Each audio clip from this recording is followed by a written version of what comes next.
ಹರ್ಷವರ್ಧನ್ ಅಡುಗೆಗೆ ಸ್ವಾಗತ. ನಿಮಗೆಲ್ಲ ಎಕ್ಸ್‌ಮಸ್ ಹಬ್ಬದ ಶುಭಾಶಯಗಳು. ಅಪ್ಪ ಗುರು, ಇವತ್ತಾದ್ರೂ ಸರಿಯಾಗಿ ಹೇಳಪ್ಪ. ಹಬ್ಬದ ದಿನ ಹಾಳು ಮಾಡ್ಬೇಡ. ಸರಿಯಾಗಿ ಹೇಳುವುದು ನಮ್ಮ ಕೆಲಸ, ಹಾಳು ಮಾಡುವುದು ನಿಮ್ಮ ಕೆಲಸ. ಮೊದಲಿಗೆ ಒಂದು ಬೌಲ್ಗೆ ಫ್ರೂಟ್ ಅನ್ನು ಹಾಕಿಕೊಳ್ಳಿ. ಫ್ರೂಟ್ ಎಂದರೆ ಡ್ರೈ ಫ್ರೂಟ್ ಅನ್ನು ಹಾಕಿಕೊಳ್ಳಿ.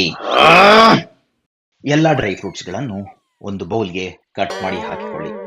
ಅದನ್ನು ಹಾಕಿದ ನಂತರ ಈಗ ಇನ್ನೊಂದು ಬೌಲ್ ತೆಗೆದುಕೊಂಡು ಅದಕ್ಕೆ ಹಿಟ್ಟನ್ನು ಹಾಕಿಕೊಳ್ಳಿ. ರಾಗಿ ಹಿಟ್ಟನ್ನು ಹಾಕಬಾರದು, ಗೋಧಿ ಹಿಟ್ಟನ್ನು ಹಾಕಬಾರದು, ಅಕ್ಕಿ ಹಿಟ್ಟು ಹಾಕ್ಬೇಕಂದ್ರು ಅಮ್ಮ. ಅಕ್ಕಿ ಹಿಟ್ಟು ಮೈದಾ ಹಿಟ್ಟನ್ನೇ ಹಾಕಿಕೊಳ್ಳಬೇಕು. ಮೈದಾ ಹಿಟ್ಟ ಕೇಕ್ ಮಾಡೋಣ ಅಂತ ಬಂದೆ, ಎಲ್ಲ ಚಿತ್ರಾನ್ನ ಆಗೋಯ್ತು.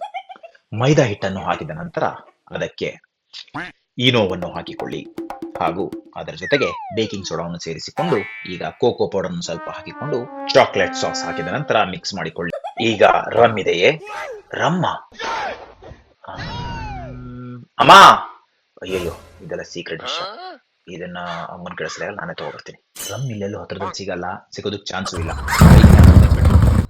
ಸೊ ಹತ್ರದ ಅಂಗಡಿಲಿ ತಗೊಂಡ್ರು ಅದು ದೊಡ್ಡ ಪ್ರಾಬ್ಲಮ್ ಆಗುತ್ತಲ್ವಾ, ಯಾರಾದ್ರೂ ನೋಡಿದ್ರೆ. ಸೊ ಇದೇ ಅಂಗಡಿ ಬೆಟರ್ ಅನ್ಸುತ್ತೆ, ಸಖತ್ತಾಗಿದೆ, ಯಾರು ಕೇಳಲ್ಲ, ಯಾರು ಗೊತ್ತಿಲ್ಲ. ತಗೋ ರಾಜಾ, ಬರ್ತಾ ಇರು ರಾಜಾ, ಮನೆ ಸೇರ್ಕೋ ರಾಜಾ. ರಮ್ ಇದೆಯೇ? ರಮ್ ಇದೆ, ಹೇಳು ಗುರು. ಈಗ ರಮ್ ಅನ್ನು ಹಾಕಿ, ನೀನ್ ಹೇಳದೆಚ್ಚ ನಾವು ಹಾಕದೆಚ್ಚ, ಶುರು ಮಾಡು. ರಮ್ ಅನ್ನು ಹಾಕಿದ ನಂತರ ಅದನ್ನು ಮಿಕ್ಸ್ ಮಾಡಿಕೊಂಡು ಅದರ ಜೊತೆಗೆ ಹಿಟ್ಟನ್ನು ಸೇರಿಸಿಕೊಳ್ಳಿ. ಜೊತೆಗೆ 2 ಮೊಟ್ಟೆಯನ್ನು ಒಡೆದುಕೊಂಡು ಚೆನ್ನಾಗಿ ಮಿಕ್ಸ್ ಮಾಡಿಕೊಳ್ಳಬೇಕು. ಈ ಮಿಶ್ರಣವನ್ನು 2 ಗಂಟೆಗಳ ಕಾಲ ಸೈಡಿನಲ್ಲಿ ಸೋಕ್ ಆಗಲು ಬಿಡಬೇಕು. ಅದಾದ ನಂತರ